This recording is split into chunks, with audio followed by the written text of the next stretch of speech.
South Africa have been needing this for many, many, many years.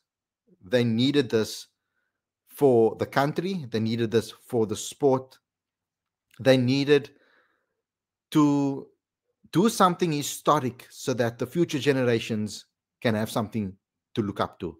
I need every single South African out there to rally behind the Proteas and celebrate this victory like you did when the Boks lifted the World Cup. This is as big as that moment for me, if not to an extent bigger.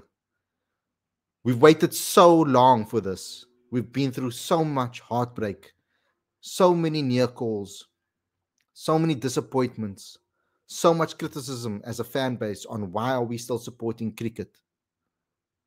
This team unit got together, came together, built a unity, and have done the unthinkable.